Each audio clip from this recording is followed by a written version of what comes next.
Good morning, all. Good morning, teacher. Good morning. Good morning, ma'am. Good morning, ma'am.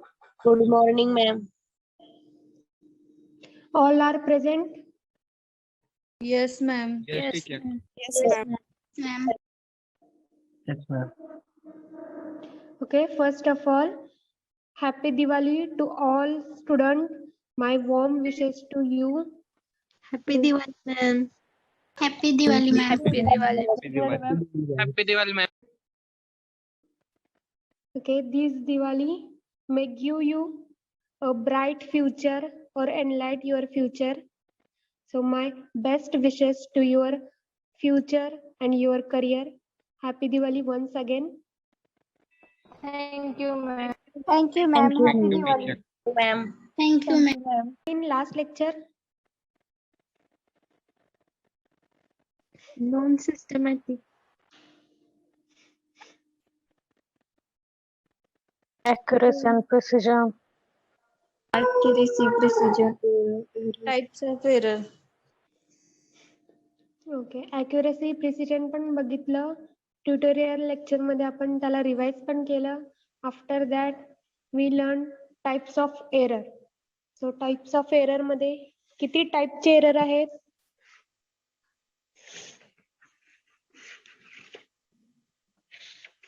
Don't. Two. Two in that first one Systematic. Systematic. Random. Determination. Okay and second Non-systematic. Non-systematic. Random. Accidental error.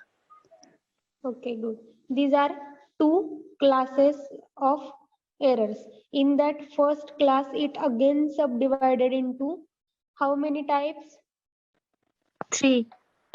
Three type. Three types. okay first one Instrumental. Instrumental errors.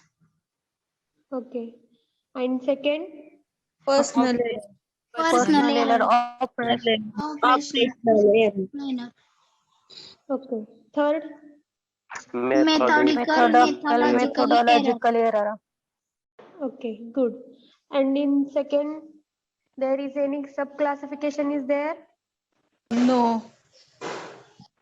okay good so one by one मला तुम्ही सांगा की जे instrumental error आहे त्यामध्ये काय काय involve होतं सो डिस्क्राईब कसं कराल तुम्ही इन्स्ट्रुमेंटल एरर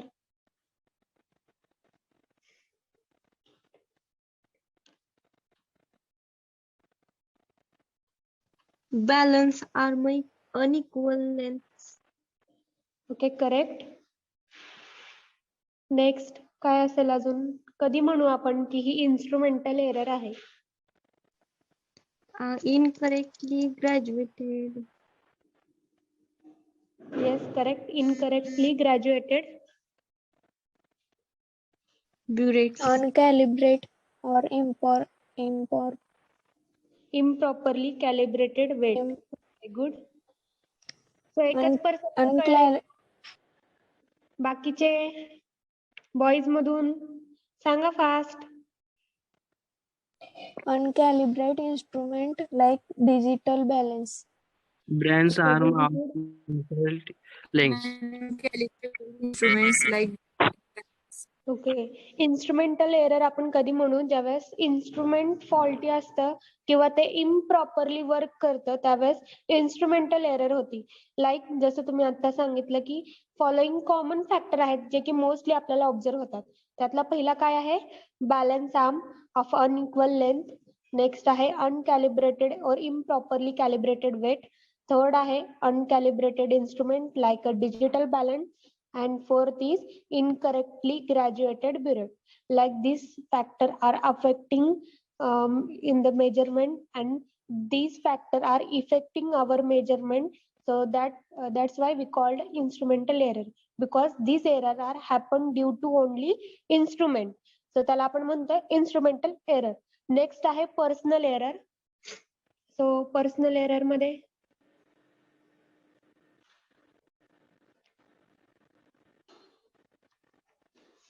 पर्सनल एरर मध्ये आपण जे- 2 डेफिनेशन बघितल्या होत्या. सो एनीवन रिमेंबरिंग दिस डेफिनेशन?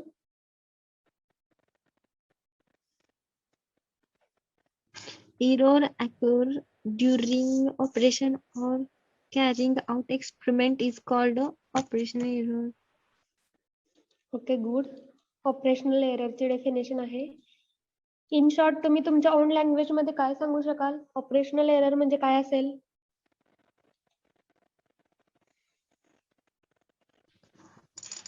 Occur during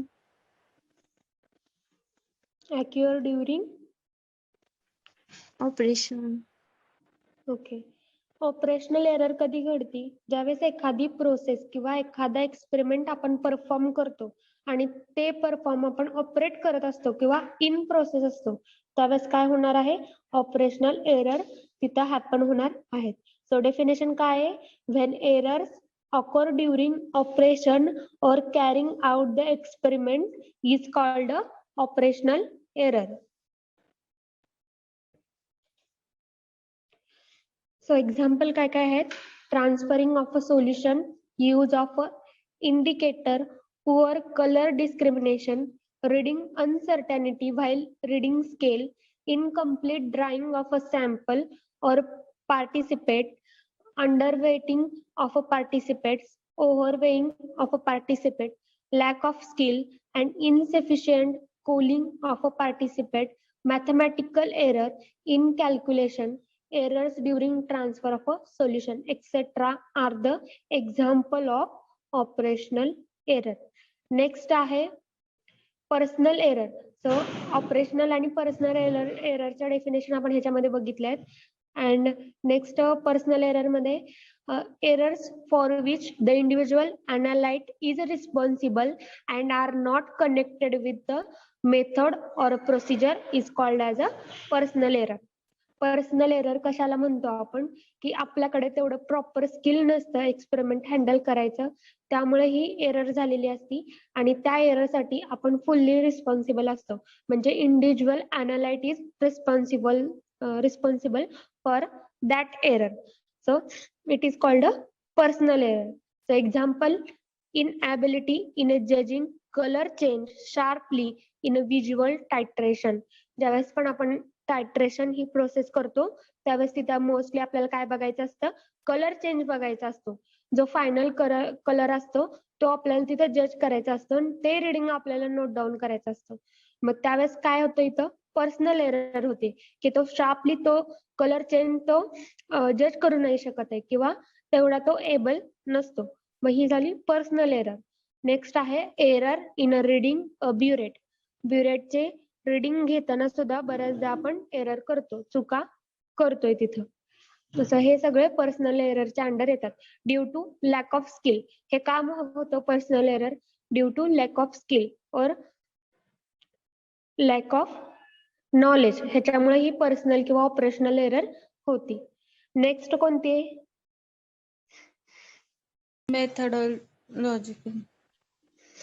okay. मेथॉडिकल और मेथडॉलॉजिकल एरर. कोण सांगेल काय आहे या एरर मध्ये? Most serious of analysis.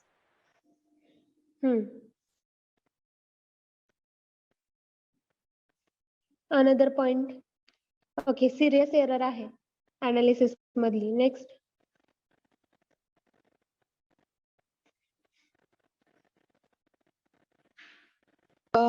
Most of the above errors can be minimized or corrected. अजून मेन लाईन राहते, त्यातलं मेन वर्ड राहतं.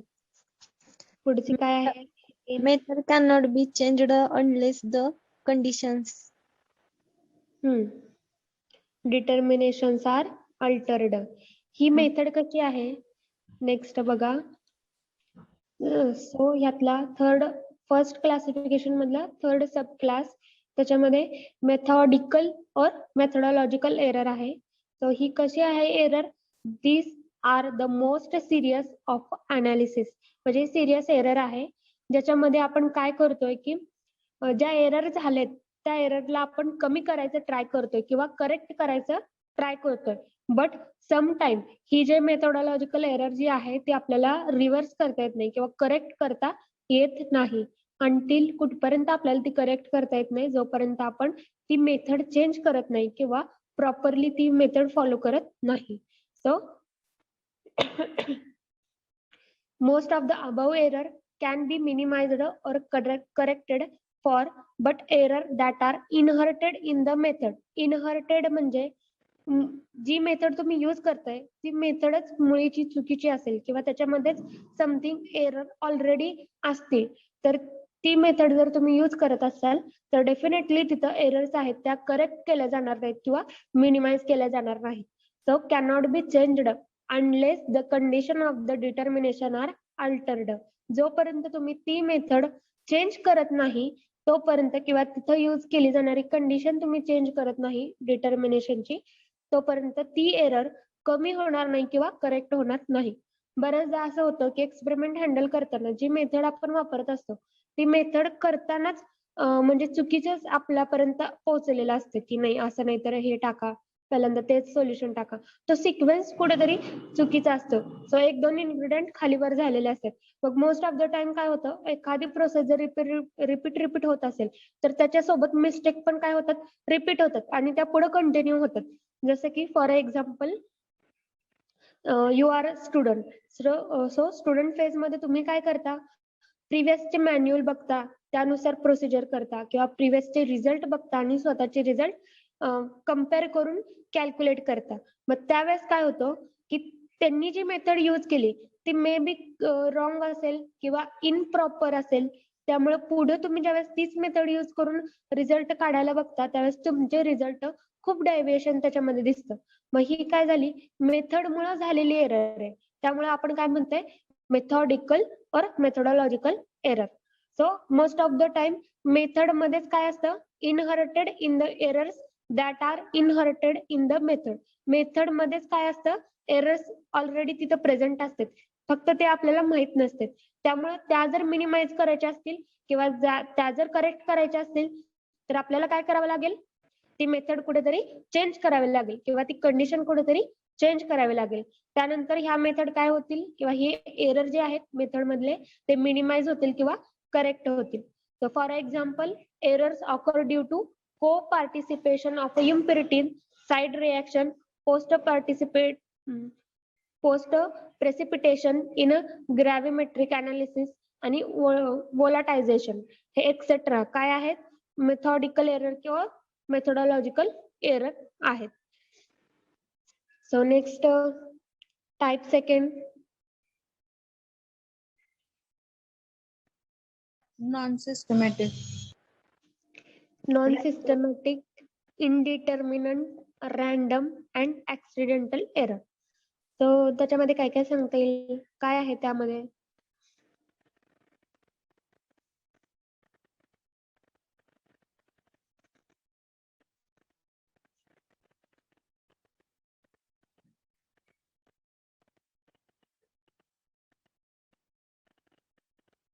कधी म्हणतो आपण की ऍक्सिडेंटल एरर आहे?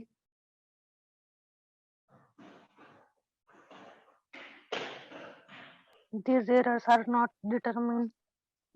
Okay, correct. These error are not determined or indeterminate error म्हणतोय आपण त्यामुळे. मग कधी होणार आहे अशा error? Accident. Okay, correct. Accidentally ह्या errors happen होणार आहेत during the experiment. Another point. पण हे accidental error कधी होतील पण मेन काय आहे?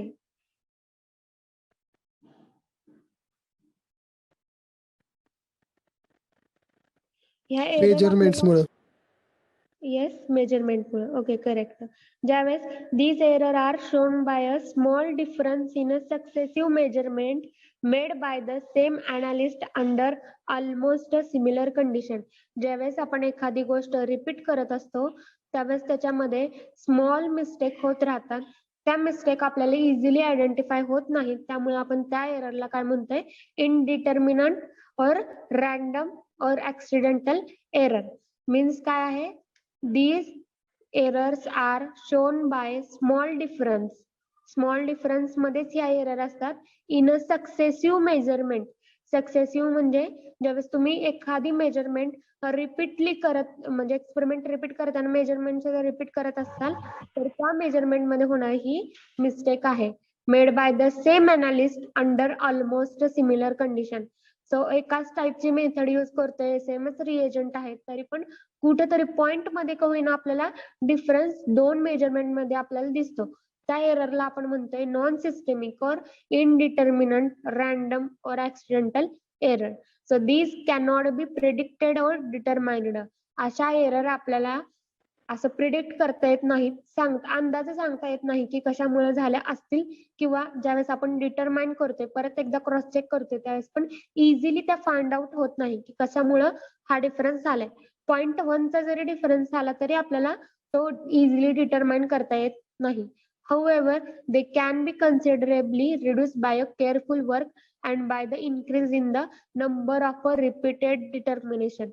मग ह्या एररला जर मिनिमाइज करायचं असेल तर आपल्याला काय करावं लागेल, केअरफुली वर्क करावं लागेल आणि जे पण आपण रिपीटेडली ते एक्सपेरिमेंट परफॉर्म करतोय, सो 3 टाइम्स करत असेल तर आता आपल्याला 5 टाइम्स 7 टाइम तो परफॉर्म करावा लागणार आहे.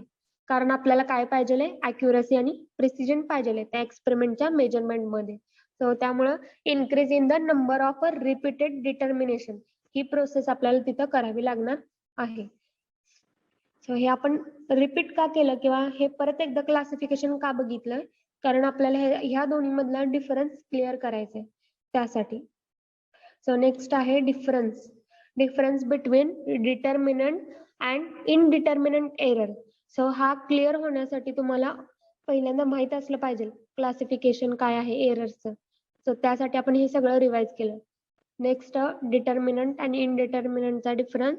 सो फर्स्ट पॉइंट बघा, these are also known as a systemic or these are also known as a non random or constant error.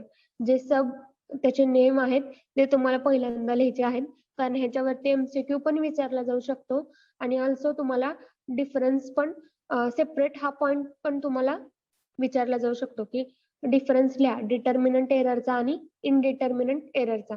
So minimum तुम्हाला 5 किंवा 10 पॉइंट्स लिहावे लागतील ऍज पर स्कोर जसा आहे त्याचा त्यानुसार मार्क किती आहेत त्या क्वेश्चनला ते बघायचं, त्यानुसार तुम्ही तिथं पॉइंट इनलिस्ट करायचे. तर पहिल्यांदा काय लिहिणार, त्या दोन्ही डिटर्मिनंट इनडिटर्मिनंट एररचे सब नेम जे आहेत ते लिहिणार. सो डिटर्मिनंट एररला आपण अजून काय म्हणतोय, also known as a systemic error or these are also known as a non random error or constant error. So indeterminant column बघा, so these are also known as a non-systemic or a random or accidental error. जे indeterminate error आहेत त्यांना आपण म्हणतोय non systemic, random और accidental error. So next बघा, next point determinant column मधला second point. So these error are determinable and these error can never be determined and eliminated but can be minimized by careful work. So हे कसे आहेत, these error are determinable, determine करता येण्यासारखे आहेत. So can these error can never be आहे का कसं आहे, मिस्टेक आहे का सेंटेन्स मध्ये, कोणती एरर आपल्याला डिटरमाइन करता येते आणि ती मिनिमाइज करता येते, सिस्टमिक. सो इथं सेंटेन्स कसं पाहिजे, can be determined. Okay, never by mistakenly आलेलं आहे. So these error are determinable. Next point काय लिहायचं आहे की हे हा सेपरेट पॉइंट सुद्धा तुम्ही करू शकता. So these are determinable. ज्या काही एरर्स होणार आहेत डिटर्मिनंट एरर मध्ये त्या आपल्याला इझिली आयडेंटिफाय होतात ज्यावेळेस आपण क्रॉस चेक करतो त्यावेळेस. And can be determined and eliminated. So can be आहे तिथं कॅन नेवर बी झाले. सो नेवर इलिमिनेट और नेवरला काढून टाका. So sentence your completed. So this error can be determined and eliminated but can be minimized by careful work. जर तुम्ही carefully work केलं तर कम्प्लिटली तुम्हाला ते एरर तिथून इलिमिनेट करता येऊ शकतात. नेक्स्ट इनडिटर्मिनंट कॉलम मध्ये बघा, this error can never be determined. ही जे एरर आहेत इनडिटर्मिनंट एरर हे ऑलरेडी ऍक्सिडेंटली झालेले असतात किंवा रॅन्डमली झालेले असतात. त्यामुळं या अशा एरर आपल्याला डिटरमाइन करता येत नाहीत किंवा प्रिडिक्ट करता येत नाहीत. And eliminated but can be minimized by careful work. So carefully जर वर्क केलं तुम्ही तर त्या एरर्स काय होतील, मिनिमाइज होतील. सो करेक्ट ऑलमोस्ट 100% करेक्ट नाही करता येणार बट मिनिमाइज होईल. अजून काय आहे अशा एरर्स आपल्याला जर मिनिमाइज करायचे असतील तर अनदर पॉइंट काय आहे,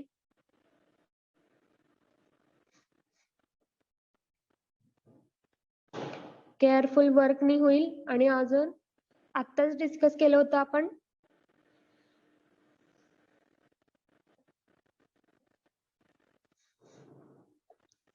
टेल मी फास्ट.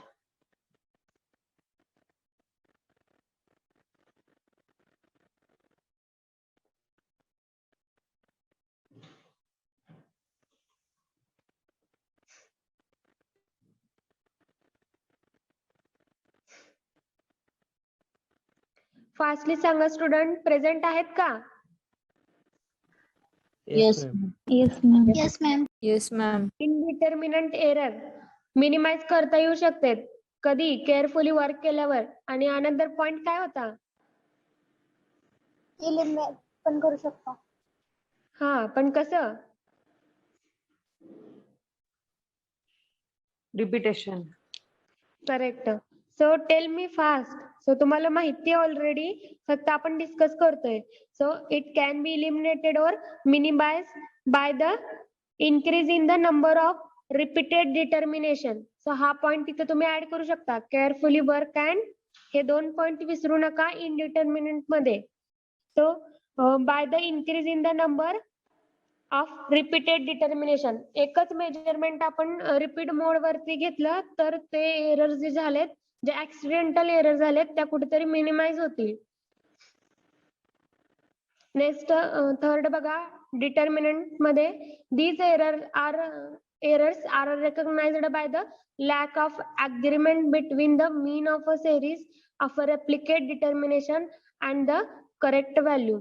सो ह्या ज्या एरर्स आहेत डिटर्मिनंट एरर, त्या आपल्याला क्रॉस चेक कसं करता येईल, जी करेक्ट व्हॅल्यू आहे किंवा स्टँडर्ड व्हॅल्यू आहे त्या स्टँडर्ड व्हॅल्यू सोबत तुम्ही मेजरमेंट केलेल्या व्हॅल्यू कंपॅरिझन करून बघायची.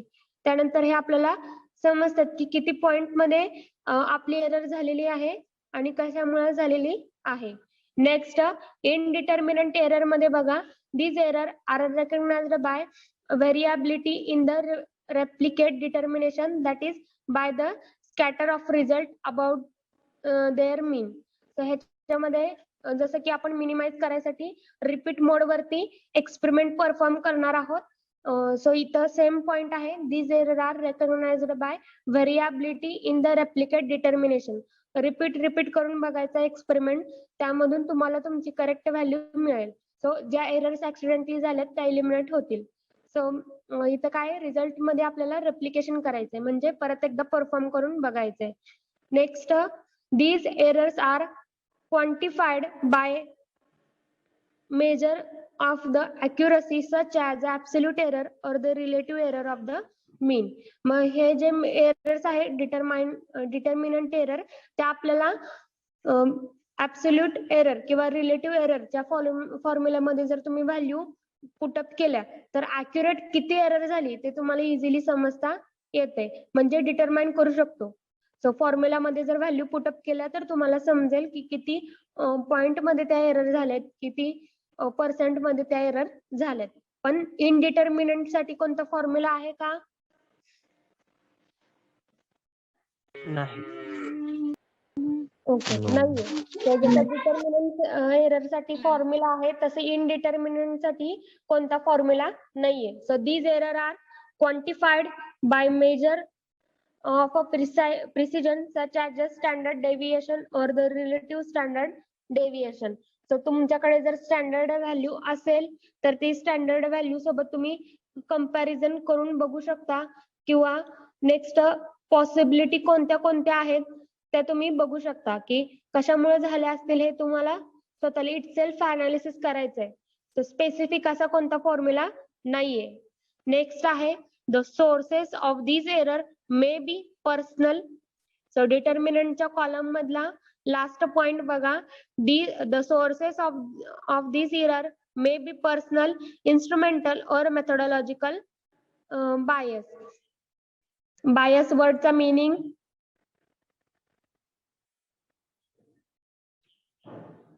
anyone ह्याच्या आधी ऐकलाय का word? No, ma'am. No, ma'am.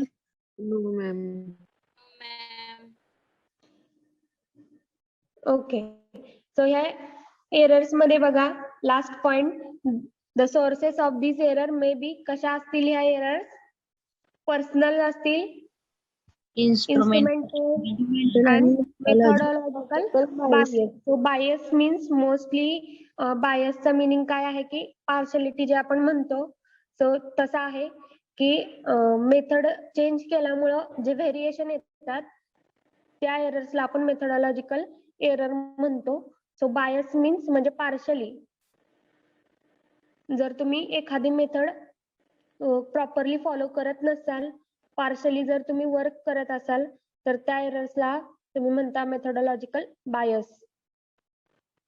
Next इनडिटर्मिनंट error मध्ये लास्ट पॉइंट बघा. The sources of this error may be personal, instrumental, uncertainty.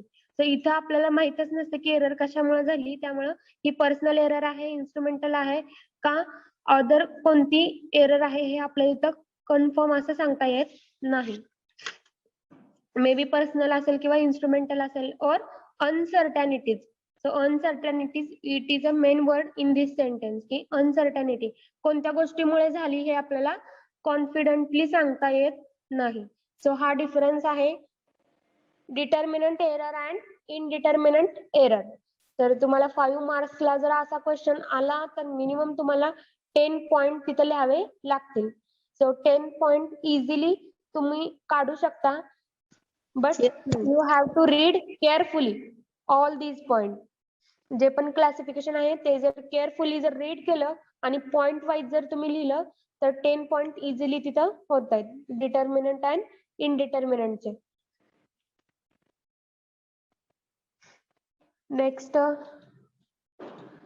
Next आहे सिग्निफिकंट फिगर.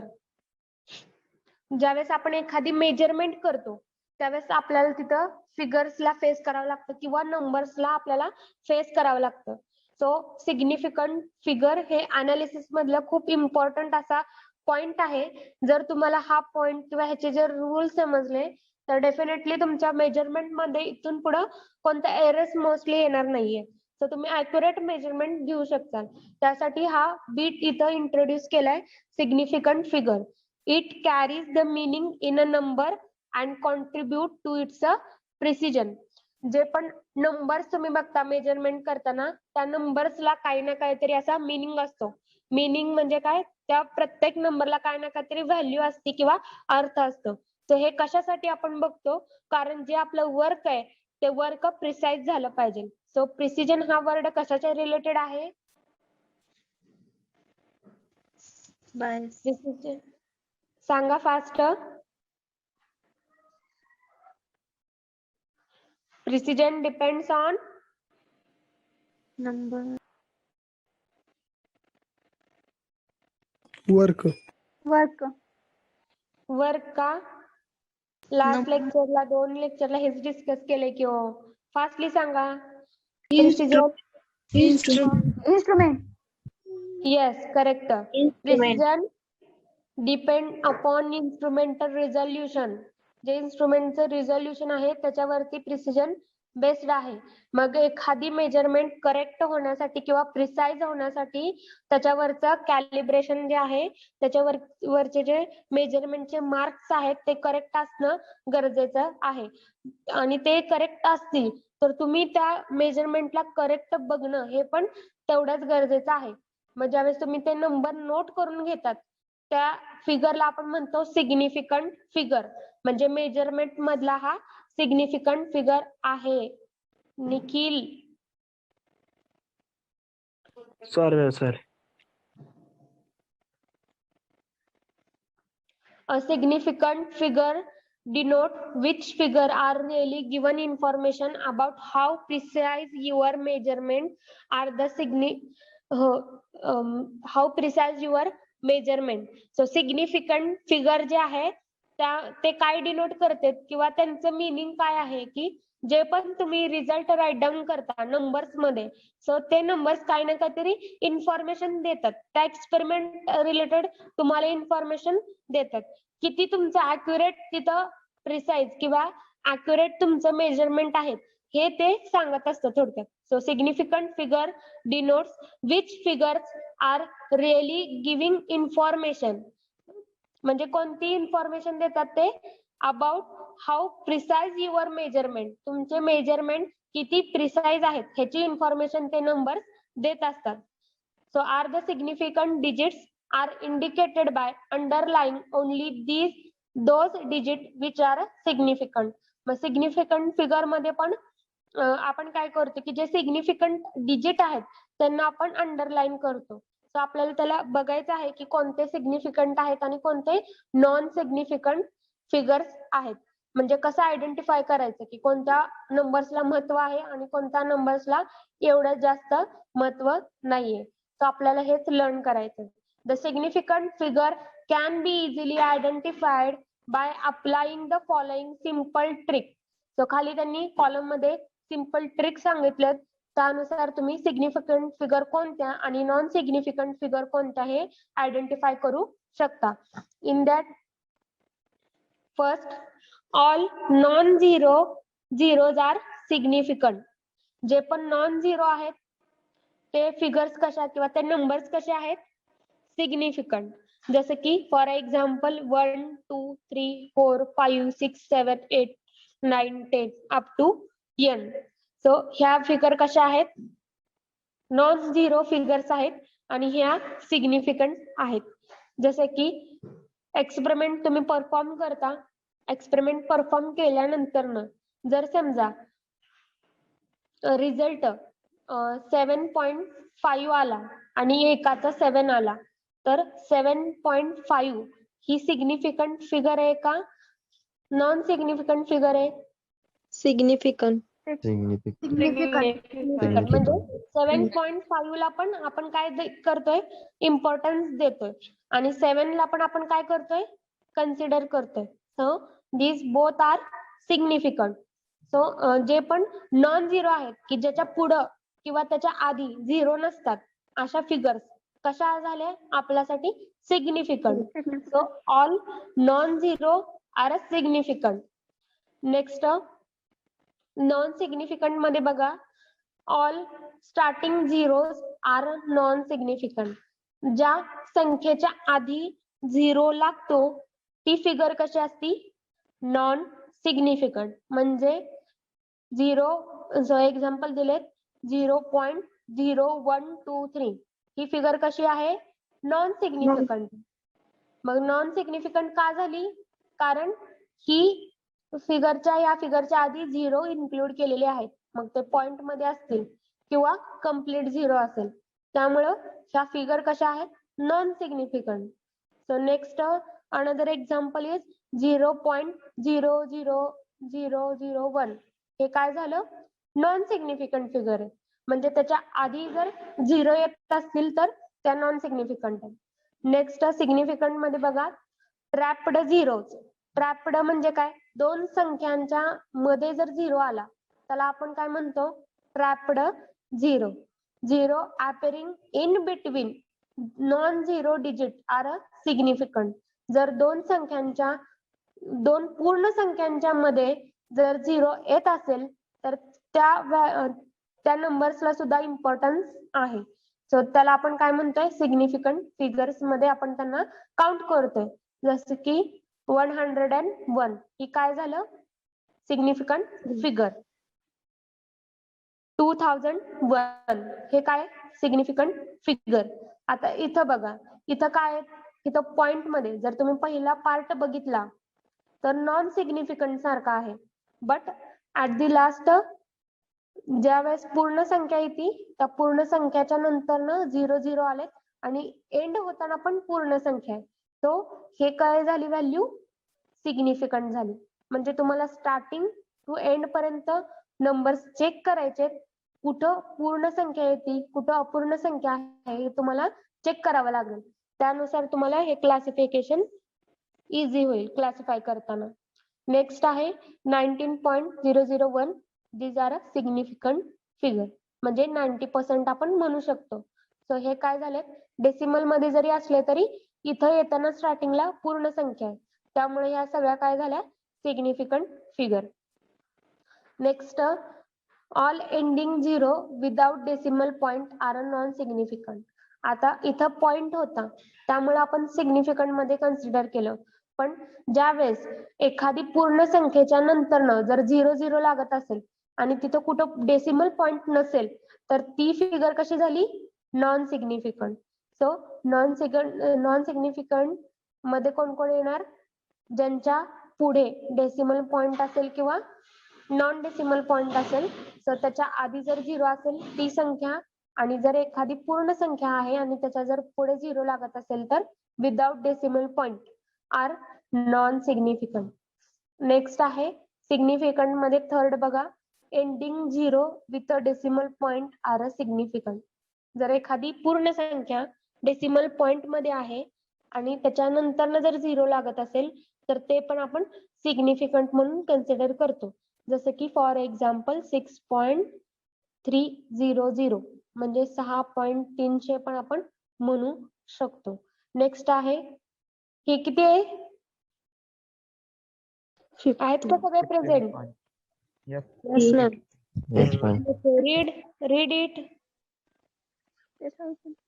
50,000. 15.00. हा ओके 15.00. पण ही कशी झाली सिग्निफिकंट फिगर झाली. नेक्स्ट 96.60. 60.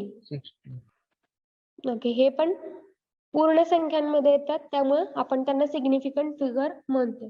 तर सिग्निफिकंट फिगर स्टार्टिंगला तुम्हाला डिफिकल्ट वाटेल की कसं क्लासिफाय करायचं, ह्या रिलेटेड एक व्हिडिओ आपण बघूयात, म्हणजे तुम्हाला अजून क्लॅरिफिकेशन येईल what is a significant figure.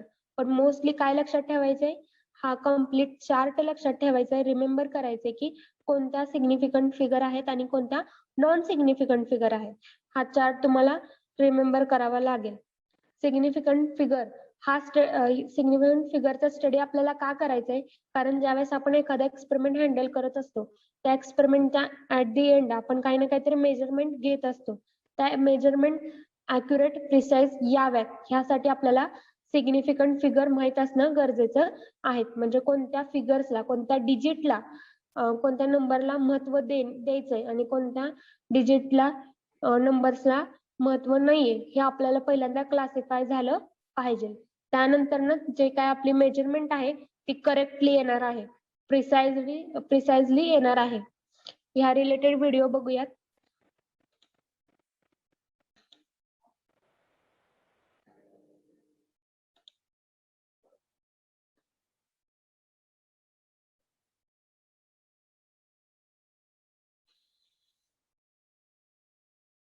Hello friends, today I'm going to discuss about significant figures. So what is significant figures? Significant figures of a number are those digits which carries the meaning contributing to its measurement resolution.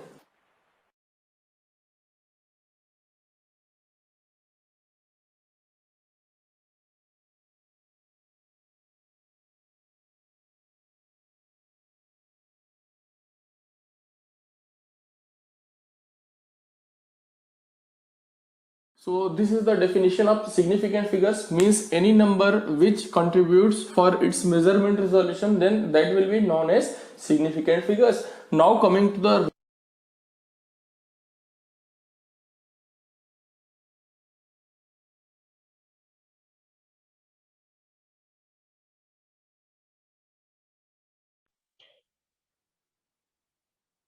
Screen is visible. Yes. Yes, Yes, ma'am. ma'am. Please check. Ma'am.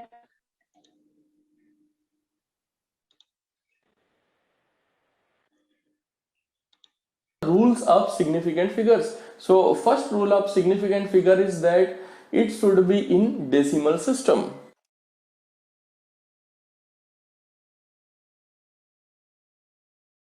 So significant figure is based on decimal system. It means 0, 1, 2, 3, 4, 5, 6, 7, 8 and 9 digits are used in this system.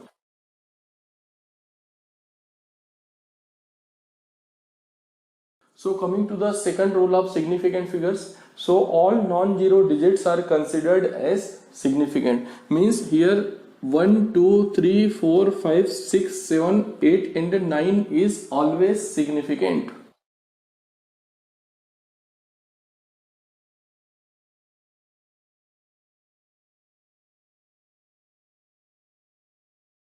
Now here I am taking few examples which contains non-zero digits. So here you can see that 1, 3, 4, 1 all are non-zero digits and total number of significant figure in this example will be 1, 2, 3 and 4. And here all are non-zero digit, that is 2, 3 and 7, and the total number of significant figure will be 3. Now coming to the next rule of significant figure, that is all leading zeros are non-significant.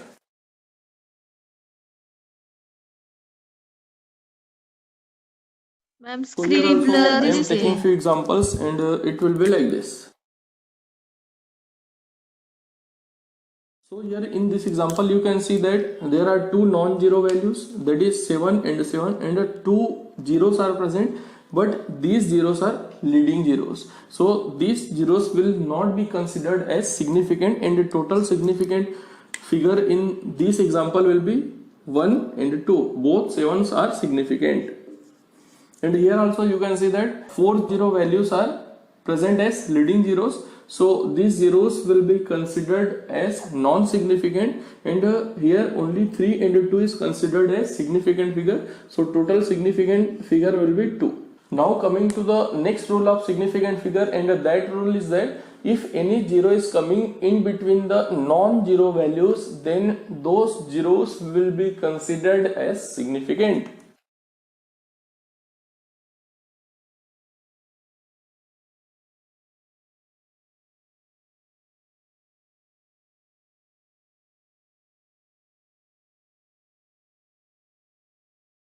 And the example for this rule will be like this. So here in this example you can see that 2 is non-zero value, 8 is also non-zero value, and there are two zeros are present between 2 and 8. So all will be significant, means all these zeros will also be significant. So total number of significant values in this example will be 1, 2, 3 and 4. And here also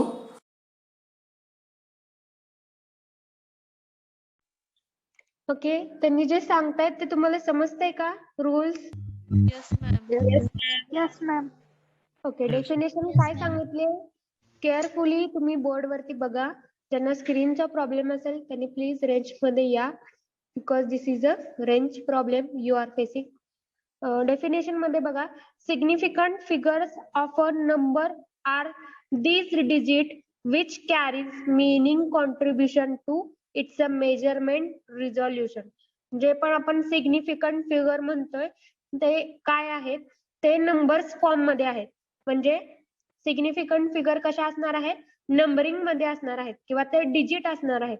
which carries meaning, त्यांना काही ना काहीतरी value असणार आहे, meaning असणार आहे. Contributing to its a measurement resolution, मग हे कशाची इन्फॉर्मेशन देतात किंवा ह्यांना काय व्हॅल्यू आहे, काय मीनिंग आहे. सो मेजरमेंट, जे पण इन्स्ट्रुमेंट आहे त्याचे रिझोल्युशन जे आहे किंवा त्याची जी मेजरमेंट आहेत त्याच्या रिलेटेड हे नंबर्स आहेत. मग ते कोणते सिग्निफिकंट फिगर आहेत आणि कोणते नॉन सिग्निफिकंट फिगर आहेत हे आपल्याला आता आयडेंटिफाय करायचे. मग ते आयडेंटिफाय करताना सुद्धा रूल्स आहेत. सो रूल्स मध्ये बघा, rule number 1, it is based on decimal system.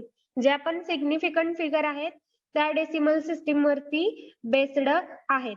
तर ते संख्या पूर्ण असेल किंवा अपूर्णांकामध्ये असेल, पण त्याला समथिंग काही ना काहीतरी तिथं व्हॅल्यू आहे. So it is based on decimal system. तुम्ही रनिंग नोट्स सुद्धा पण काढू शकता. हे इन डिटेल सांगितलंय, सो एवढं आपल्या सिलेबस मध्ये नाहीये, बट ही ऍडिशनल इन्फॉर्मेशन सुद्धा तुम्हाला दिलेली आहे. So it is based on decimal system, like example 0, 1, 2, 3, 4, 5. ज्या पूर्ण संख्या आहेत त्यांना आपण सिग्निफिकंट फिगर म्हणतो. नेक्स्ट आहे rule number 2, all non zero digits are contributed as a significant. जे पण नॉन झिरो फिगर्स आहेत त्यांना आपण सिग्निफिकंट फिगर म्हणतो. सो नॉन झिरो आपल्याला माहिती पूर्ण संख्या ज्या आहेत त्यांना आपण सिग्निफिकंट म्हणतो. Example 1, 3.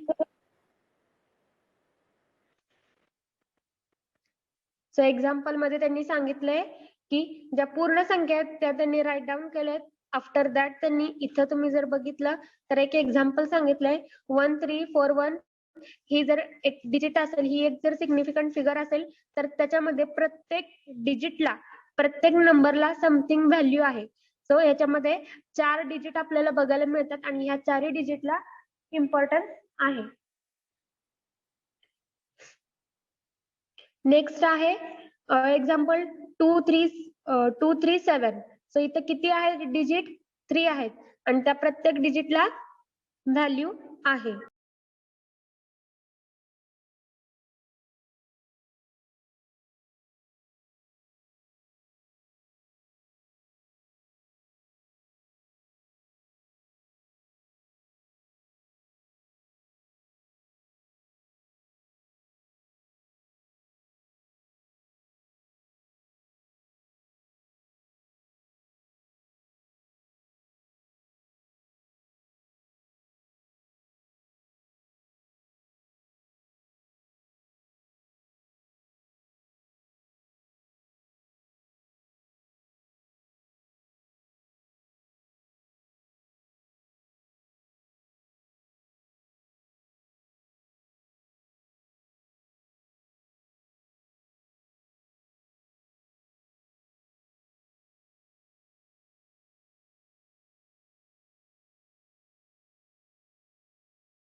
Okay, sorry for disturbance.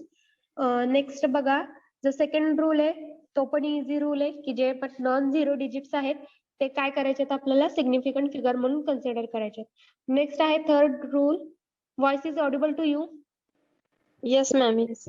Yes, teacher. Okay. Third, all leading zeros are non significant. Leading zero, so जे लीडिंग झिरो म्हणजे काय, ज्याच्या पूर्ण संख्येच्या आधी जे झिरो येतात, डेसिमल मध्ये असतील किंवा कम्प्लीट जो झिरो असेल ते कसे आहेत? All leading zeros are non significant. So इथं लक्ष द्या की पहिले 2 सिग्निफिकंट साठी रूल आहे आणि थर्ड जो रूल आहे तो नॉन सिग्निफिकंट साठी आहे. सो तुम्ही सेपरेटली, जसं मगाशी आपण 2 चार्ट मध्ये बघितलं होतं तसं सेपरेटली तुम्ही हे रूल्स कॉलम वाईज पण लिहू शकता, बिकॉज ते अंडरस्टँड होताना पण इझी होतं. So all leading zeros are a non significant figure. म्हणजे जर डेसिमल पॉइंट मध्ये असेल 0.077 ही जी संख्या आहे तर ह्याच्या पूर्ण संख्येच्या आधी इथं झिरो आलाय त्यामुळे तो नॉन सिग्निफिकंट आहे. आणि ही संख्या कशी आहे, अनदर एक्झाम्पल काय आहे की 0.000 2 सो ही पण संख्या जी आहे ती कशी आहे नॉन सिग्निफिकंट आहे. म्हणजे ज्यावेळेस तुम्ही मेजर करता त्यावेळेस एवढ्या निग्लिजिबल अमाऊंट मध्ये जर एखादा सबस्टन्स प्रेझेंट असेल तर ऑलमोस्ट आपण कन्सिडर करताना राऊंड फिगर मध्ये कन्सिडर करतो. ऑलमोस्ट ते 0% तिथं प्रेझेंट आहे असं आपण समजतो. मोस्टली आपण पूर्ण संख्यांमध्ये आपण एखादी गोष्ट घ्यायचं ट्राय करतो, पण ह्याच्या आधी 0 खूपदा आले आहेत. डेसिमल पॉइंट मध्ये असेल किंवा पूर्ण 0 असतील तर त्याला आपण नॉन सिग्निफिकंट फिगर म्हणतो. तर तेवढं आपण कन्सिडर करत नाही. सो हे कॉलम वाईज तुम्ही रनिंग नोट्स मध्ये लिहा. सिग्निफिकंट हे पहिले 2 रूल आहेत ते सिग्निफिकंटचे. थर्ड रूल आहे तो नॉन सिग्निफिकंटचा. Fourth, if any zero is coming in between the two non-zero value, then those zero will be considered as a significant. जर समजा पूर्ण संख्या जी आहे त्याच्या जर नंतर न 0 असतील आणि लास्टला पण जर पूर्ण संख्या असेल सो आपण काय म्हणतोय त्या फिगर्सला मगाशी बघितलं आपण 2 पूर्ण संख्यांच्या मध्ये जर 0 असेल तर आपण त्याला काय म्हणतोय त्या 0ला Significant. significant, but another word is there for that 0. Trapped, correct. So trapped 0. जे पण 2 पूर्ण संख्यांच्या मध्ये ज्यावेळेस 0 येतो त्या फिगर्सला आपण म्हणतो ट्रॅप्ड 0. तर त्या 0ला पण आता व्हॅल्यू आहे कारण एंड होताना ती फिगर एंड होताना लास्टला पूर्ण संख्यांमध्ये आहे. त्यामुळं अशा 0ला पण आपण कन्सिडर करतोय. So this is the third. मग त्या फिगरला आपण कन्सिडर काय करतोय significant figure. So 2008 and 3.002 these are the significant figure. So significant figure चे किती रूल्स आहेत? किती बघितले ह्या 4 पैकी? 3 बघितले. करेक्ट. सो कॉलम वाईज तुम्ही जर लिहिलं तर तुम्हाला इझी अंडरस्टँडिंग होईल.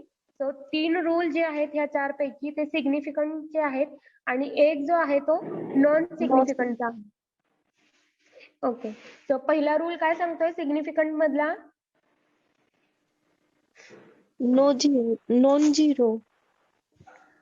Zero. Correct. So non zero जे डिजिट आहेत म्हणजे जी संख्या पूर्ण संख्या आहे ती संख्या काय आहे सिग्निफिकंट फिगर आहे. नेक्स्ट काय आहे trapped zero. Okay. Trapped zero. Okay. Trapped zero जे आहे म्हणजे 2 संख्यांच्या मध्ये ज्यावेळेस 0 येतो तर त्या पण फिगरला आपण सिग्निफिकंट फिगर म्हणतो. हे 2 रूल तुम्हाला क्लिअर झालेत. बट पॉइंट फर्स्ट बघा, it is based on decimal system. पण ही जी सिग्निफिकंट फिगर आहे ती डेसिमल सिस्टीम वरती पण बेस्ड आहे. म्हणजे एखाद्या वेळेस डेसिमल मध्ये सुद्धा तुम्हाला फिगर दिसू शकतात. जसं की 3.002 हे कसं आहे डेसिमल मध्ये आहे तरी पण ही पूर्ण म्हणजे आपण काय म्हणतो सिग्निफिकंट फिगर म्हणतोय त्याला. So it is a based on decimal system. So हे डेसिमल सिस्टीम वरती बेस्ड आहे. हे पण पॉइंट विसरू नका. So it is based on decimal system. Second, all non-zero digits are contribute as a significant figures. And third, trapped zero are also considered as a significant figure. 3 is non-zero value, 2 is non-zero value, and in between 2 zeros are coming, so both will be considered as significant. So here also 1, 2, 3 and 4 significant figures are present. Now coming to the next rule of this significant figure, that rule is for trailing zeros. So trailing zeros or zeros coming after the non-zero values may be present in 2 forms. It may be present in the form of decimal value or it may be present as without decimal value.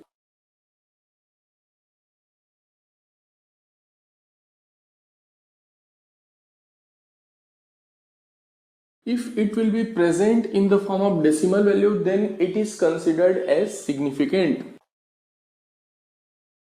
And if trailing zeros or zeros coming after the non-zero value is present without decimal, then those zeros will be considered as non-significant.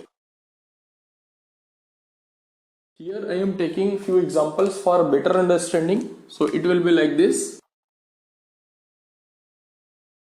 So here in this example you can see that there are two non-zeros values are present, and after two non-zero value one zero is present, and here decimal is also present. So all these three digits will be considered as significant, and here significant value will be 3, and here also same thing is there. Two zeros are present, and those zeros are coming as trailing zeros, but here decimal is present, so all will be considered as significant. So it is 1, 2, 3 and 4 significant values are present. Now coming to the example of this one. So here you can see that two non-zero values are present, and after that 0 is present as trailing zero, but here decimal is not given, means there is no point values. So here only two significant values will be present, that is 2 and 7. And here also you can see that two non-zero values are present, that is 2 and 7, and two zeros are present, but here decimal is not present. So here only two significant figures will be present, that is 2 and 7. These two zeros will be non-significant as its rule suggests. Now coming to the next rule.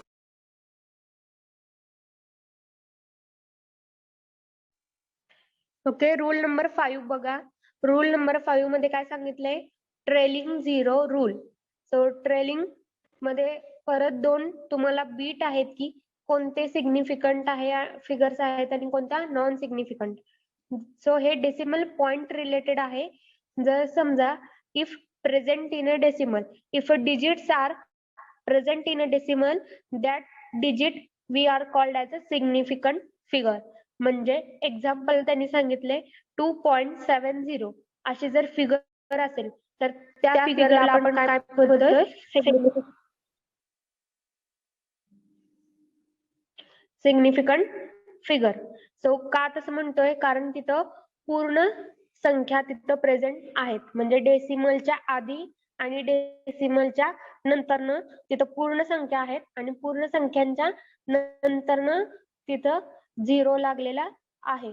त्यामुळं आपण त्या फिगर्सला म्हणतोय significant figure. So in short running notes मध्ये लिहून घ्या. Rule number 5, trailing zero rule. In that first is if digit present in a decimal, that figure we called as a significant figure.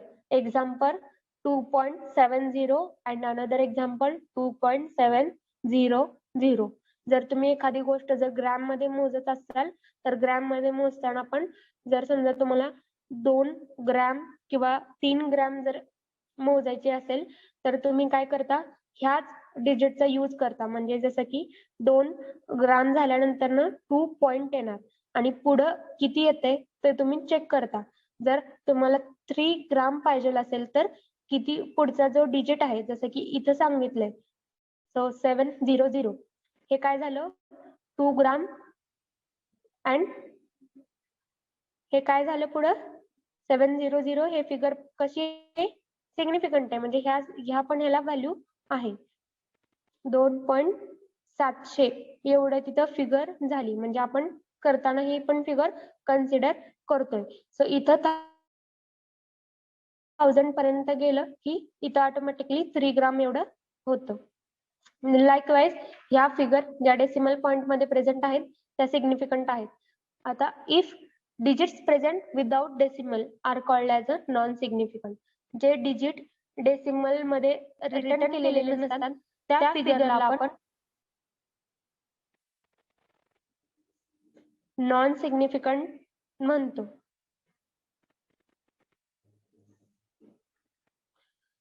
So example 270, हे काय झालं? Non significant. And 2700 हे पण काय झालंय? नॉन सिग्निफिकंट, कारण ह्याच्यामध्ये डेसिमल आपण मेन्शन केलेला नाहीये. So without decimal complete figure असेल, कंप्लीट डिजिट असेल किंवा नॉन कंप्लीट डिजिट असेल त्याला आपण नॉन सिग्निफिकंट म्हणतो. rule of significant figure, that is, if any digit is present as 10 to the power n or 10 to the power minus n, then that digit values up to 4th decimal place only. Means precision or accuracy cannot be exceeded from the instrument limits.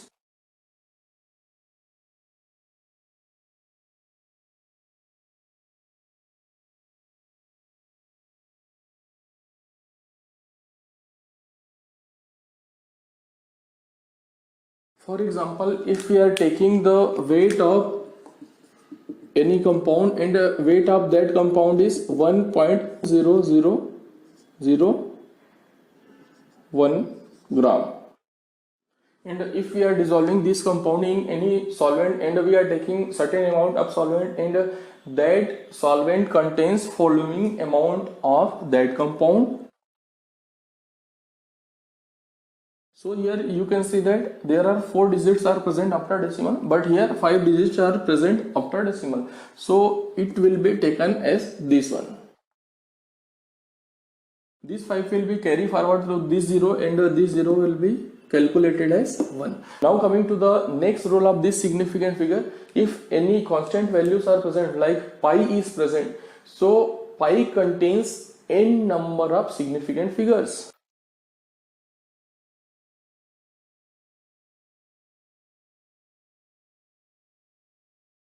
Now here I am taking few examples, then we will calculate the significant figures for those examples.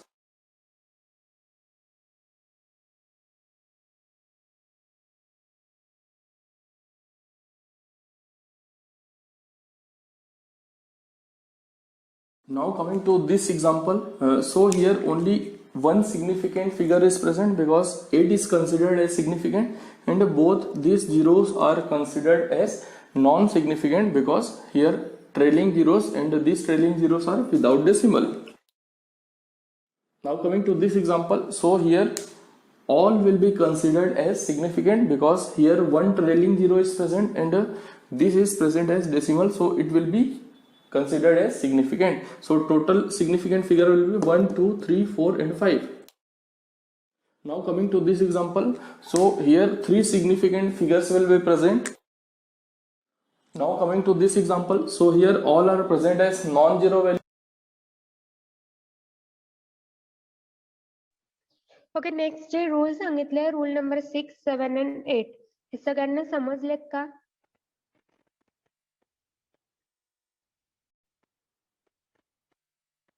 Present आहेत का सगळे? Yes, ma'am. Yes, teacher. Yes, ma'am. Rule number 6, 7 and 8 हे 3 rule समजलेत का लास्टचे? नाही. Ma'am, No, ma'am. तुम्ही आता सांगा ma'am. Okay, rule number 6 बघा.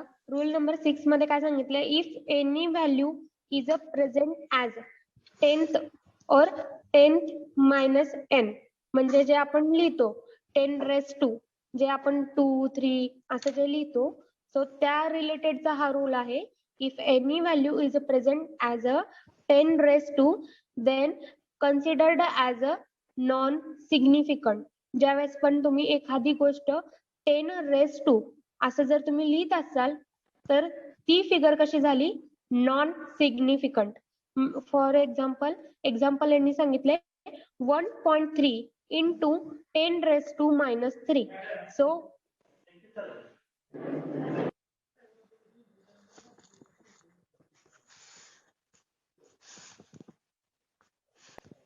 सो 10⁻³ ही जी फिगर आहे ती आपण काय म्हणतोय? नॉन सिग्निफिकंट आहे. म्हणजे 10च्या रिलेटेड किंवा रेस टू जेवढे पण फिगर्स येतील काउंटिंग मध्ये, तर ते सगळे कसे असतील? नॉन सिग्निफिकंट असतील. मग हे निगेटिव्ह मध्ये पण असेल किंवा पॉझिटिव्ह मध्ये जरी मेन्शन केलं असेल तरी त्याला आपण काय कन्सिडर करतोय? Non significant. नेक्स्ट आहे rule number 7. So significant figures of the measurement of any instrument should not be greater than the instrument limit. जो 7 नंबरचा रूल आहे तो काय सांगतो? जरी एखादी फिगर ही सिग्निफिकंट असेल किंवा सिग्निफिकंट फिगर नसेल, तसं जे नंबरिंग आहे म्हणजे 5 डिजिट येतील किंवा 7 डिजिट येतील, 8 डिजिट येतील, पण ते डिजिट किती येते ह्यावर इम्पॉर्टंट नाहीये, पण त्या इन्स्ट्रुमेंटचं लिमिट किती आहे. So don't forget this word, instrumental limit. जर एखाद्या इन्स्ट्रुमेंटचं लिमिट हे 4 अंकापर्यंत मेजर करायचं असेल आणि तुमच्याकडे येताना व्हॅल्यू 5 अंकी येत असेल, तर त्या इन्स्ट्रुमेंटच्या लिमिट पर्यंतच तुम्ही फिगर काउंट करू शकता. सो त्याच्या पुढचे जे अंक असतील ते तुम्हाला सोडून द्यावे लागतील. सो त्या फिगर कशा असतील, सिग्निफिकंट फिगर असतील. जर एखादा बॅलन्स वेइंग बॅलन्स आहे आणि तो वेइंग बॅलन्स 4 डिजिट पर्यंत फक्त तुम्हाला व्हॅल्यू शो करत असेल आणि तुमच्याकडे येताना व्हॅल्यू जर 5 डिजिट पर्यंत आली, तर लास्ट जी व्हॅल्यू आहे ती तुम्हाला फॉरगेट करावी लागेल, म्हणजे कन्सिडर करायची नाहीये. आणि 4 पर्यंत तुम्ही जे कन्सिडर करताय ती फिगर कशी असणार आहे, significant figure. So rule number 7 is important and main word काय आहे, इन्स्ट्रुमेंट लिमिट.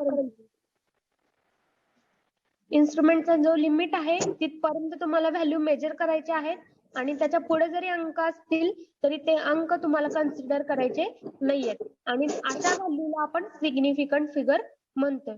नेक्स्ट आहे rule number 8. So constant value like a pi continues to n of a significant figure. म्हणजे समटाइम्स फॉर्म्युला मध्ये pi वगैरे तुम्हाला येतात. So हे equation मध्ये ज्यावेळेस तुम्ही व्हॅल्यू पुटअप करता त्यावेळेस समथिंग त्यामधून काही ना काहीतरी तिथं फिगर्स तुम्हाला मिळणार आहेत, म्हणजे फायनली तुम्हाला नंबर मध्ये ती मेजरमेंट दिसणार आहे. मग फॉर्म्युला पायचा असू दे, एनचा असू दे किंवा काही असू दे. सो त्या इक्वेशन वरती बेस्ड नाहीयेत ह्या व्हॅल्यू, इक्वेशनच्या रिलेटेड आहेत पण त्याच्या आधारित नाहीये.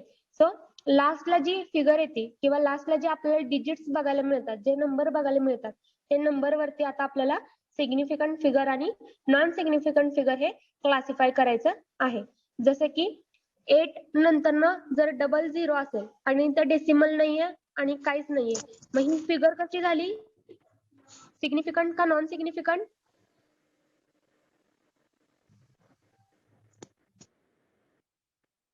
Student, significant. ओके, अजून किती जणांना वाटतंय की हे सिग्निफिकंट आहे.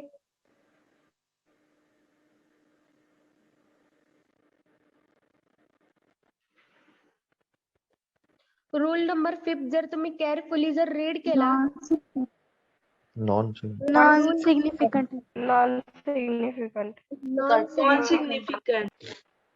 सो रूल नंबर 8 मध्ये काय सांगितलंय की जरी इक्वेशन मध्ये व्हेरियस जरी तुम्ही व्हॅल्यू पुटअप केल्या, मग ते पाय, एन किंवा असं बरेच फॉर्म्युला आपल्याला बघायला मिळतात, मग त्याच्यावरती ह्या फिगर बेस्ड नसतात. फिगर कशावरती बेस्ड आहेत, त्या मेजरमेंट वरती. सो इथं जो रूल नंबर 5 आहे त्या रूल नंबर 5 ला रिमेंबर करायचं, कारण रूल नंबर 5 मध्ये काय सांगितलंय, if digit present without decimal. So without decimal जर एखादी फिगर असेल तर ती नॉन सिग्निफिकंट असते. सो एक्झाम्पल मध्ये 800 ही काय झाली, नॉन सिग्निफिकंट फिगर झाली. ह्याच्यामध्ये फक्त 8 ह्या अंकालाच फक्त व्हॅल्यू आहे, पुढे जर 0 लागले तर ते नॉन सिग्निफिकंट फिगर होती. त्यामुळे इथं सिग्निफिकंट फिगर मध्ये काउंट करताना सुद्धा फक्त आपण एकच पूर्णांकाला आपण कन्सिडर करतो. त्यानंतर नेक्स्ट 29.090 ही ह्या जो डिजिट आहे ह्याच्यामध्ये सिग्निफिकंट फिगर किती आहेत किंवा सिग्निफिकंट आहे का नॉन सिग्निफिकंट आहे. सिग्निफिकंट. आपण सिग्निफिकंट म्हणतो, डेसिमल पॉइंट आहे. करेक्ट, डेसिमल पॉइंट तिथं मेन्शन केलाय. सो ह्याच्यामध्ये किती सिग्निफिकंट फिगर्स आहेत, 5. 5. करेक्ट.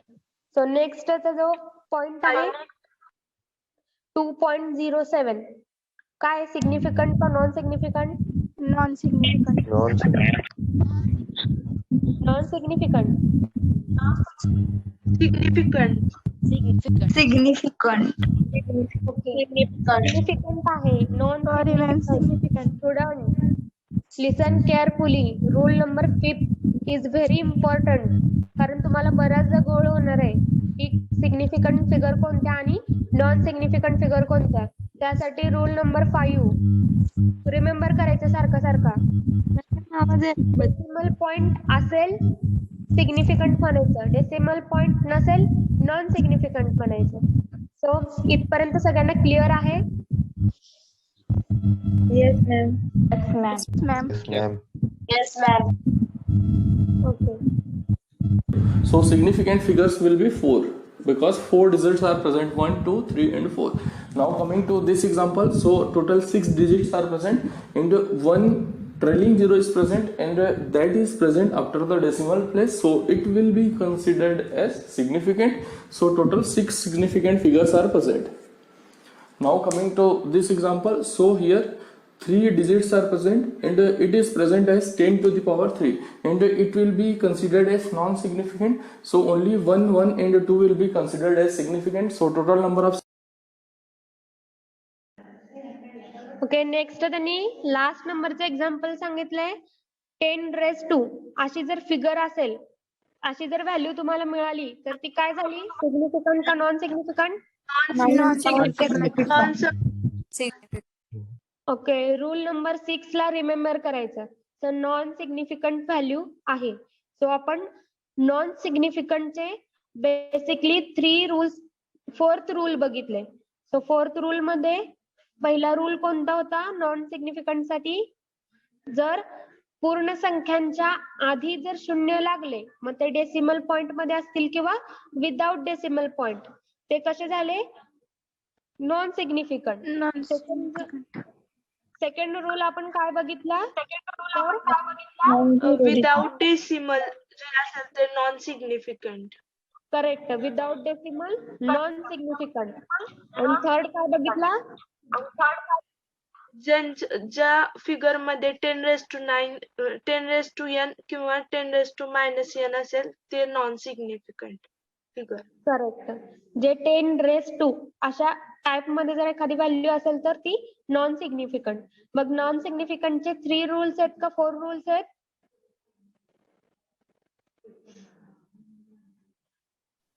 4 येतात. कारण लास्टचा जो 8 नंबरचा रूल आहे तो कंबाईन आहे. सिग्निफिकंट फिगर आणि नॉन सिग्निफिकंट फिगर साठी कंबाईनली आहे, म्हणजे दोन्हीकडे पण तो लागू होतो. सो हे 4 रूल्स नॉन सिग्निफिकंट आहेत आणि बाकीचे रिमेनिंग जे 4 आहेत ते सिग्निफिकंट फिगरचे रूल्स आहेत. significant value in this example will be 3. So this is the details about significant figures. Thank you.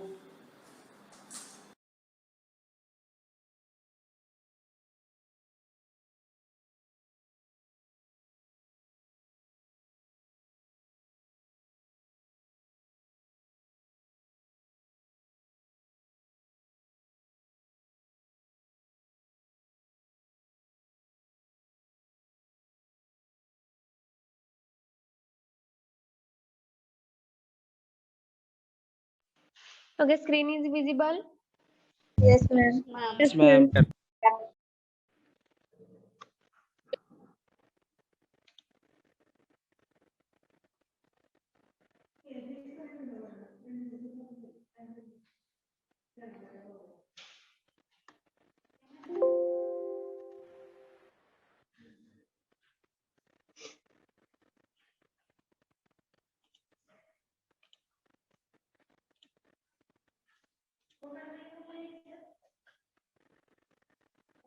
हो हो.